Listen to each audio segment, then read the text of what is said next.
protectors of the Sunnah, Sunnah followers, protectors of the Sunnah.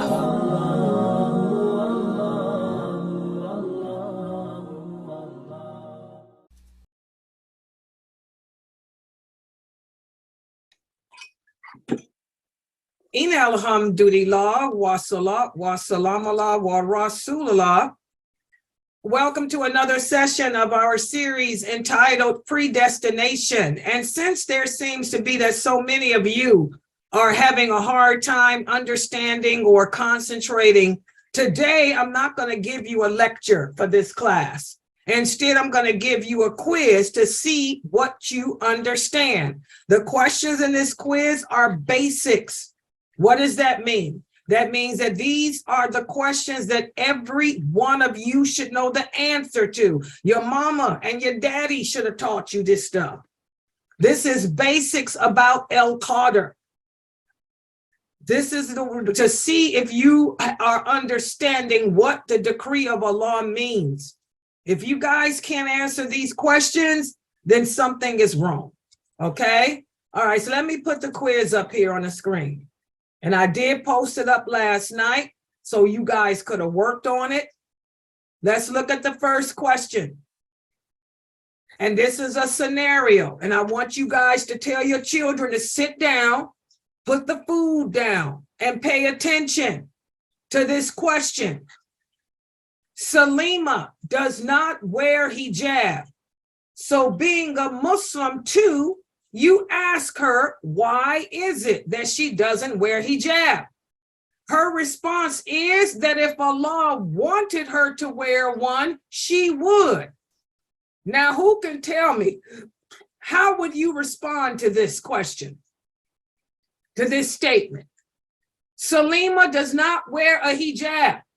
So you ask her, why don't you wear a hijab, Salima? She says, if Allah wanted me to wear one, I would. What would your response be? What would your response be? And y'all know I'm going to call on you people that never answer down here at the bottom. What would your response be if a sister told you that the reason she does not wear hijab is because Allah doesn't want her to wear one? How would you respond, Rashida? Rashida, how would you respond to that? I would say that that's not how the qadr works. Allah, you're choosing to not wear hijab. That's your choice. Allah knew you would choose to do that, but that's your choice. So you can't blame that on Allah. You have to blame that on yourself. Okay, that's how Rashida would answer. Now, let me hear how Precious would answer. Precious, how would you respond if Salima told you that you asked her why she doesn't wear a hijab and she said because Allah doesn't want her to wear one? If he wanted her to wear one, she would. How would you respond, Precious?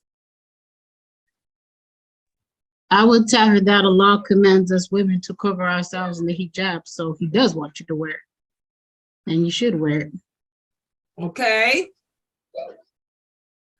I'm trying to move up to see who's here. Sister Sakina, how would you respond if you, Salima, you ask Salima, why is it that she doesn't wear a hijab? And she says, if Allah wanted me to wear one, then I would. How would you respond to her, Sakina? Go ahead. Barrier of justice, compounding the injustice of her detention. Her agent calling Reiner a hostage. I would. Yeah, go ahead. Can you hear me? Yeah, I can hear you. Go ahead, sweetie. I would tell her that Allah wants her to wear it, and it is up to her whether she wears it or not. Okay. Let's see who else. Who else? Who else? I'm trying to go up here and see the people we don't never hear from.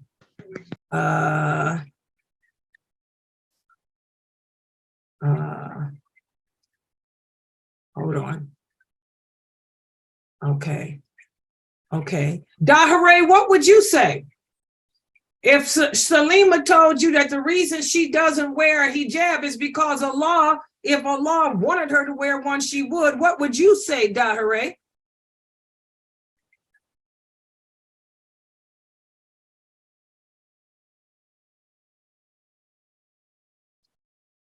Okay, the person I really wanted to ask, the two that gave the answers yesterday, neither one of them are here. Umi Barrel's not here, and neither is Anab.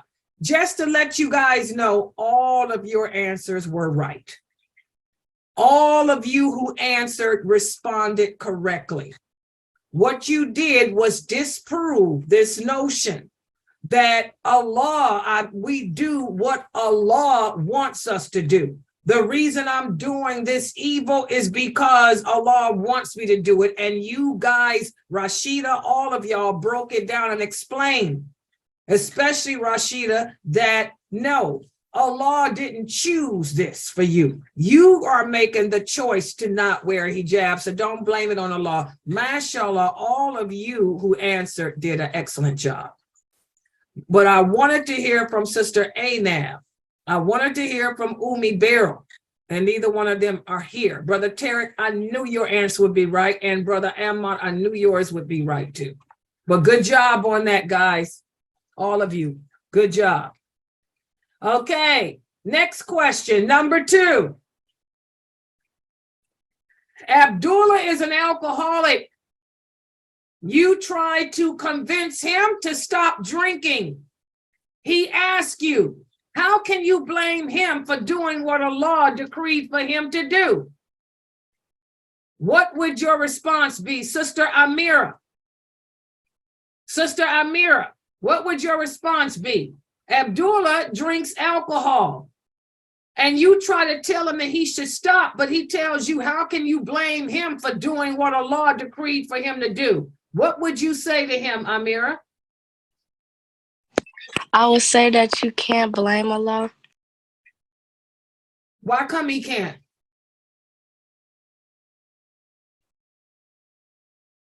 How old are you, Amira? 10. MashaAllah, that's good enough. That's good enough. Good job, Amira. Amina Fresno, what would you say? Good job, Amira. What would you say, Amina? Abdullah's an alcoholic. You try to convince him to stop drinking, and he tells you, how can you blame me for doing what Allah decreed for me to do? What would you say to him, Amina? I'd say you got free will, and Allah never change your condition unless you change it yourself. Allah don't make nobody do nothing. They choose to do it. Good job. MashaAllah. See, people on the ball today. Let's see. But see, all y'all know these. Let's see, who else? MashaAllah. These are the answers that y'all should have been given all along. See what happens when you pay attention. See what happens when your teacher take out a whip and make y'all stop all that nonsense and pay attention. You answering right. Exactly. You know, we can't blame Allah for the choices we make in life.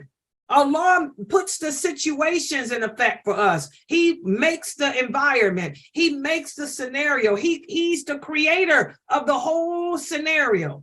But the choice still lies on you, as Amina beautifully said. Why didn't she answer that way yesterday? I don't know, but mashallah, she sound like Layla today. Hello. Good job, Fresno. Okay, let's look at question number 3. Good job, Amira. Amira did excellent too. You were excellent. He can't blame Allah. Can I say something about, I kind of got a question about number 2. Okay, go ahead.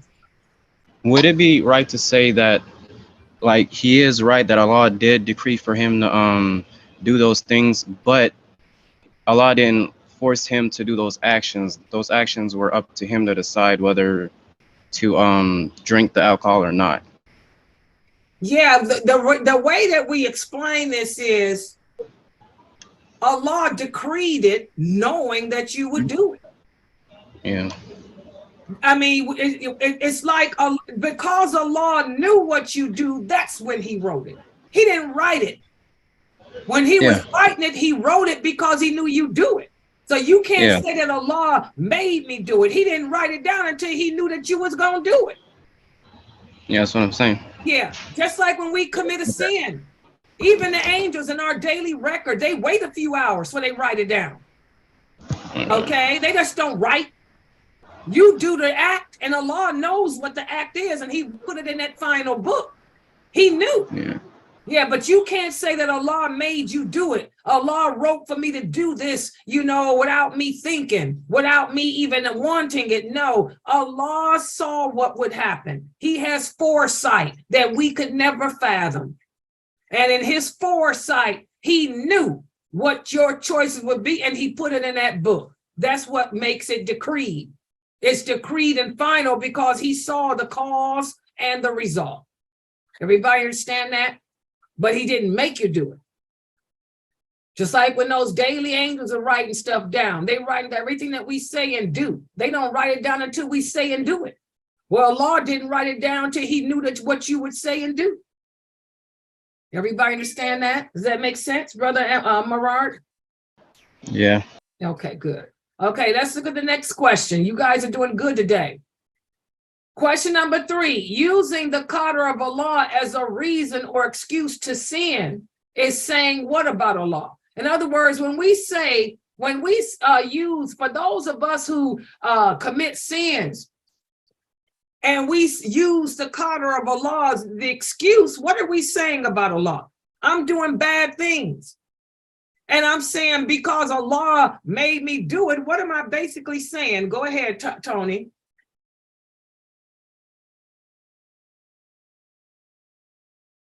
Go ahead. They are saying that Allah made them do it, and they are lying on Allah, and then they don't really believe in him. Exactly. They're number one saying Allah made them do it. And what else? Good. Go ahead, Precious. Good job, Tony. What else are they saying? Go ahead, Tony.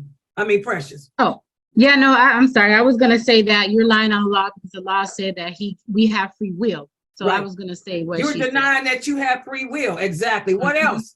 If you're saying that Allah wanted you to do something bad, what else are you saying?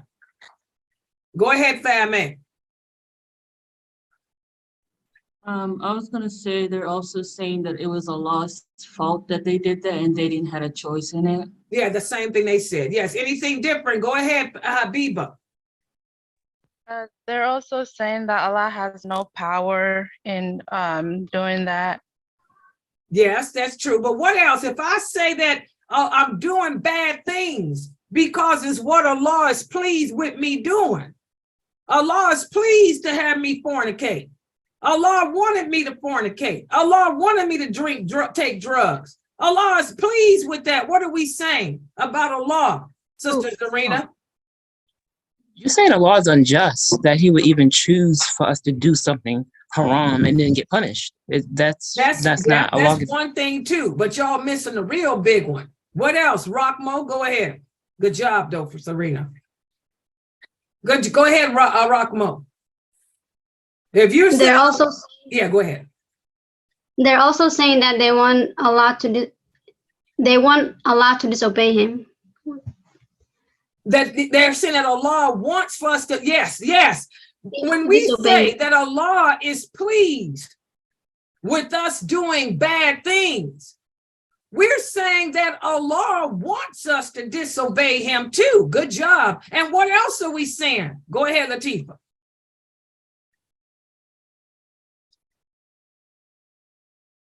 Latifa. We also saying that Allah is okay with bad things that he made haram. Yes, we're saying that Allah loves the things that he made haram. And this is the total opposite. Allah tells us in the Quran that he hates everything that he made haram. So you're telling me Allah wanted me to be a fornicator. Allah is pleased with me being a fornicator. Then you're calling Allah a hypocrite. Allah tells us in numerous verses that he's not pleased with adultery. In fact, he goes on to tell us that everything that he made unlawful for us, he hates. So how could you say that? MashaAllah, these are wonderful answers. These are the type of answers I'll be looking for y'all to give every day. But see, today you giving them because y'all not sleep. Y'all not watching TV, you ain't cooking, you ain't being playing with the kids, you're paying attention. Alhamdulillah. Okay, what about question number 4, true or false? The qadr of Allah should be used to explain our faults, not our hardships. Is that statement true or false, Sister Fatima Matthews? Sorry. Yes, that's false because Allah, he said the Qadr was you should be used to explain the calamities and justify the faults. Exactly. We should never use the Qadr of Allah to explain or excuse our faults. It's the opposite. We use the Qadr for calamities. Because again, it all boils down to knowing why you were created. We were created to worship Allah. Allah creates hardships to test us. So we use the Qadr of Allah as to say that this is Allah testing me. Just like when Amina has been going through all the hardship, which is why she hasn't been in class. You know, she's been dealing with all this drama in her family. For the past couple, it's been really 2-3 months since I've been teaching this stuff. Okay. But Allah creates these calamities as a means of testing her faith to see if she's going to still hold on to the rope of Islam and still come to these classes and still run her household and still take care of her duties at the mosque and still carry on with her life. So we use the Qadr, you know, to explain the calamities. A lot of people ask, why does Allah allow bad things to happen? Allah allows bad things to happen, number one, to punish the people who need to be punished. And number two, to test and purify those of us who deserve to be tested and purified. So we use the Qadr to explain the calamities, not our faults, not our choices. I chose to sit here and teach, okay? I chose to teach the truth, or I choose to not teach the truth. Allah ain't in my body doing that for me. I'm making those choices myself. He just knows that knew that I would make them. Good job. Okay, look at question number 5. True or false? Allah does not create the unlawful, or Allah does not create the evil. We create our own evil. Allah does not create the evil. We create our own evil. True or false, Sister Norto? This is false. Allah does create the evil. Allah creates the good and bad in order to test us in our faith. Are we going to choose, you know, whether to believe in him or choose the thing he's testing us with? And he also does this in order to see how strong we are in our faith, because as Muslims, saying that we believe is not enough. We have to show it in our daily actions we do in life. MashaAllah, y'all see how she answered that from A to Z. From A to Z. She wasn't here yesterday. You know, these are the type of answers that we should be given. MashaAllah, good job. Proud of you, Norta. I love you. You know, you one of my best here because you grew up here. You better not have no Qadariya beliefs. Hello. Good job. Okay, let's look at question number 6. Sister Anab. I want Sister Anab to answer this. Sister Anab, true or false? Allah is pleased with and loves everything he created. Is that statement true or false, Sister Anab? Allah is pleased with and loves everything that he created. True or false, Sister Anab? Go ahead. False. And? False because if Allah was pleased with everything that we did, he would not have created hell and heaven for hell for punishment and heaven for what is it called? Heaven for, what's the word I'm looking for? Reward. Good job. Yeah. Good job. Why you didn't give answers like that yesterday? Because you were busy. I had to soak it in. Oh God. I was paying attention. Yeah, but mashallah, exactly. Allah is, to say that Allah is pleased with everything he created, then it would be like saying that Allah is pleased with Shaitan. Allah created Shaitan too. He ain't pleased with Shaitan. Allah created alcohol too. Allah created drugs. Is Allah pleased with marijuana? Is Allah pleased with crack and crank and cocaine? No, but he's the creator of that. Do y'all not believe that? Allah is the one that gives us knowledge of technology. All knowledge comes from him. Allah says that. Knowledge comes from him. He gave the knowledge of how to take those plants and make drugs out of them. He gave the knowledge to people as to how to take these bad resources and make them bad for us to use. He gave knowledge of the coronavirus to wherever it came from. Knowledge comes from Allah. So to say that he's pleased with everything he created, you're saying that he's even pleased with the hardships and with the haram things that he creates too, when he's not. He creates those things to test us with, not because he's happy with them. Okay, let's look at the next question. Question number 7. The mother of all books is the Quran. Is that statement true or false? The mother of all books is the Quran. Is that statement true or false? Sister Khadija. Go ahead, Khadija. That is false. Okay, good job. What is the mother of all books? The mother of all books is the preserved tablet that is under the throne of Allah, and it has everything written. I love her accent. MashaAllah, exactly. Khadija, are you teaching your children how to speak in your language too? Kinda. Yeah, please do. Your children need to learn their language. Teach them whatever your native tongue is, because you want them to be bilingual. You don't want them to grow up pretending to be there, living la cuda, la vida loca, whatever it is, loca, here in America. All I speak is Anglo, no Anglo, the Bantu. You better teach them that language. Hello, a beautiful accent. And she got that right. A lot of Muslims think that the mother of all books is the Quran. The Quran is not the mother of all books. The mother of all books, when you read those hadiths and verses of the Quran that refer to the mother of all books, those verses are referring to the preserved tablet, which is under the throne of Allah, as Khadija said. So who can tell me what's the difference? Brother Tariq and Yasmin, what is the difference between the preserved tablet and the book of records that the angels are recording in? What's the difference between those two, Brother Tariq and Yasmin?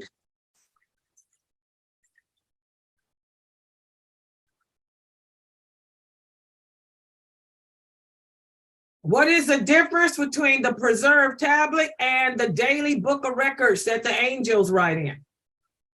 The preserved tablet has everything that has been decreed, everything that has happened. And their book of records has everything that we have done, but not everything that we have done would be in the preserved tablet, such as if we made a sin and repented for it, Allah already knew we were going to repent, so he never put it in the preserved tablet. Okay, good job. That's the difference, guys. The preserved tablet has everything that would ever happen in it. The daily record that angels write, they're recording every day. Our daily actions, our daily words, and all that. That stuff was already in the tablet. The tablet already has that stuff in there. Okay, the outcome. So what happens on the night of Qadr, Sister Rashida? What happens on the night of Qadr in regards to these books, Rashida?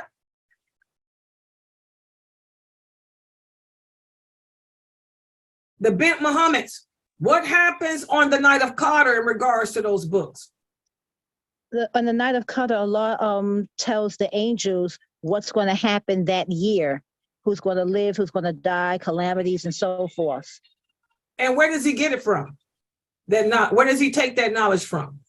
From the book that's under his throne. Exactly. And I want y'all to remember that he shares what's in that book. What's in the preserved tablet, that knowledge, Allah shares with the angels every year during the month of Ramadan on the night of decree. That's why it's called the night of decree. He'll let the angels know what's going to happen for that upcoming year. And that's why I always tell you, there is no such thing as an Islamic New Year. The Prophet Muhammad didn't have an Islamic New Year. This was something that Umar started during his caliphate to try to be different than the Christians and the Jews. But this has nothing to do with worship. It's just knowledge of how to keep time. If there would have been an Islamic New Year, our New Year would begin every Ramadan, because Ramadan is the month in which Allah shares the upcoming year's knowledge. Okay, good job. So that's the difference between those three books. Okay, the Quran is not the preserved tablet, and your daily deeds are not the preserved tablet. They are taken from the preserved tablet, has those daily deeds already in it and the final outcome. Everybody understands. Good job. And let's look at the last question. Question number 8. Question number 8. Question number 8. Sister, I'm calling on somebody. Sister Umi Barrow, what are the pillars of Qadr?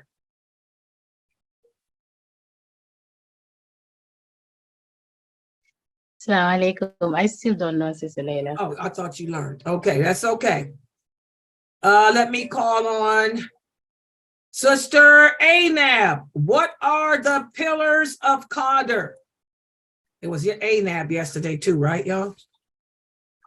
Anab, did you learn? No, it was me yesterday. Oh, hold on, Anab. That's right. Big Mouth Senior. It was Big Mouth Senior. Amina Fresno. What are the pillars of Qadr?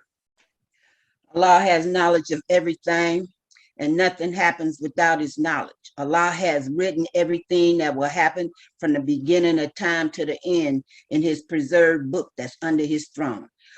What Allah wills will happen.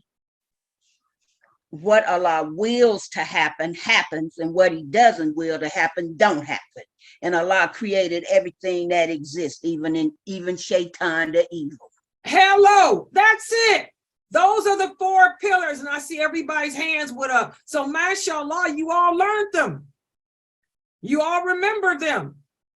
The 4 pillars of Qadr. Number 1, Allah knows everything. You got a question, Rashida?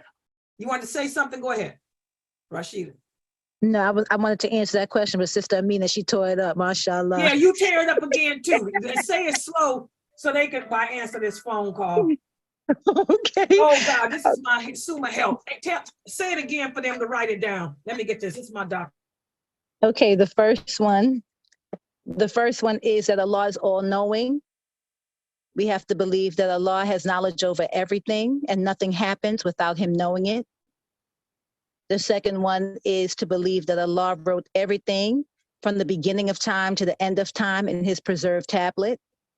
The third one is that what Allah wills to happen will happen, and what he wills not to happen won't happen, which means that if it hits you, it wasn't meant to miss you. And if it missed you, it wasn't meant to hit you. And the fourth one is Allah created everything that exists, both the good and the evil. Exactly. Mashallah. Write that down, Umi Barrow. Everybody should know that. Good job, Khadijah, too. Everybody should know the pillars of Qadr. Believe it or not, guys, most Muslims don't know just like if I ask y'all the pillars of faith. Sister Umi Barrow, what are the pillars of faith? Umi Barrow, tell them, what are the pillars of faith? And for those of you that don't know, write it down. Give them the pillars of faith, Umi Barrow. To believe in the angel of Allah, to believe the Quran, the book, to believe in the predestiny, good and bad, to believe, yes, Al-Qadr, I said it, right? Mm-hmm. I said angel, the book of Allah. I don't know. Let's say it that way. You're tired, I can tell. You're know. not yourself. That's okay. Take a break. Okay, she knows that answer. Mina, give them the pillars of faith and write it down, people. To believe in Allah and His oneness, to believe in the angels, to believe in all the books that Allah created, to believe in the prophets and the messengers, to believe in the day of judgment, and to believe in the Qadr, the good and the bad. Those are the 6 pillars of faith. So just like y'all should know the 6 pillars of faith, you should know the 4 pillars of Qadr. There are 4 pillars of Qadr. Qadr is one of the pillars of faith, and it consists of 4 pillars. And those are the pillars. To believe that Allah knows everything, not a leaf falls from a tree without Allah's knowledge. To know that everything that happens to us, good and bad, comes from Allah. And to know that whatever Allah wants to be will be, and what He doesn't want to be will be. It ain't because He don't have the power to make it not be. It's just He didn't want it to be. And that last one being that He created everything, including the evil, which a lot of people, like I taught you guys yesterday, you want to recognize people who don't understand the decree of Allah. One of the famous ways to recognize in America is you're trying to get divorced from your husband because your husband is beating your behind. Your husband is kicking you in your head. He done broke your nose, broke your hand. Or your husband doesn't provide for you. He doesn't buy you food. He doesn't buy you clothing, but he's buying for all his other wives. Your husband doesn't come home to spend time with you. He got other wives. He goes to their house and visits them, but you haven't seen him in 2 months. So your husband's done any of these type of things. He's violated your rights as a wife. He's violated your rights as a woman. So you go to your imam and say, Imam, I'm requesting a kula. I can't live this way anymore. And your imam looks you in your eyes and tells you, be patient. Be patient, my sister.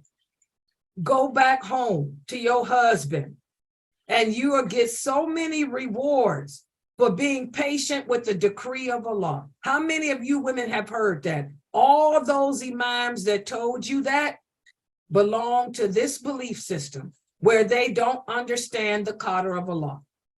And they shouldn't be nobody's imam. But when you go to somebody like Sheikh Morsi, he says, get him on the phone. He ain't got a problem divorcing. You go to somebody like Dr. Jamali, he ain't got, oh no, this is wrong. He did what? Oh no, get him on the phone. But not all the imams react that way. Most of the imams in America, you can tell them that your husband almost killed you. He actually stabbed you with a knife. And they'll still tell you, be patient, my sister, and go back home and look at all the rewards you will get for being patient with the Qadr of Allah. These are people who fall in a group known as the Qadariya. In other words, these are people that reject the Qadr of Allah. They don't understand it. And because they don't understand it, a lot of women end up killed by their husbands. Like that woman who was married to a man, she was the owner of Bridges TV. I'll never forget that. Then she was from Pakistan. Her husband was abusing her. She went to the police. She was trying to get to the mosque. She was trying to get the divorce. The imams kept telling her to be patient because he's a good man. He got money. Be patient with the Qadr of Allah. It's Allah's Qadr for you to get your head busted in. It's Allah's decree for you to be this way. And guess what? He ended up killing her. She left him. She escaped him. Left her home because she couldn't take the beatings. He found her at work and cut her head off. He killed her. He cut her head off. True story. We get these cases all the time. So now you sisters know, a lot of you will come to me and say, Sister Layla, why come the imams always tell us to be patient? Because they shouldn't be imams. Because a real imam would follow the sunnah and they would know. The Prophet sallallahu alaihi wasallam said, anytime a woman comes to you seeking a divorce, you give it to her. Because it's not the nature of a woman to want out of a marriage unless there's some injustice. Allah created us women to be monogamous. We can stay with the same man all our life and die with him. Unless that man is really abusing us some type of way, physically, mentally, emotionally, a woman is not, if she is not going to want out of that relationship. So when the women come to you, the prophet didn't tell any man, any woman to go back home. He never said, even Allah says, don't send them back. Don't send them back. The prophet never sent any woman back to her husband who came to him complaining of abuse. The prophet would check it out first. And if he found it to be true, he would divorce her instantly. He would never send her back. So that's why I've always told y'all, check these people that y'all think are scholars, because half of them ain't. They're a bunch of frauds. And you better find you a community that's run by a legit imam. Because if you got an imam sending women back to men, these men, first of all, their a belief in Allah is not correct. Their aqidah is corrupt. Because they don't understand the qadr. They think it's the qadr of Allah for a woman to be in a relationship getting her butt kicked. That ain't. It's a test. Allah puts us in these bad marriages to test us, to see, are you going to love that man more than you do Allah, or are you going to get out of it?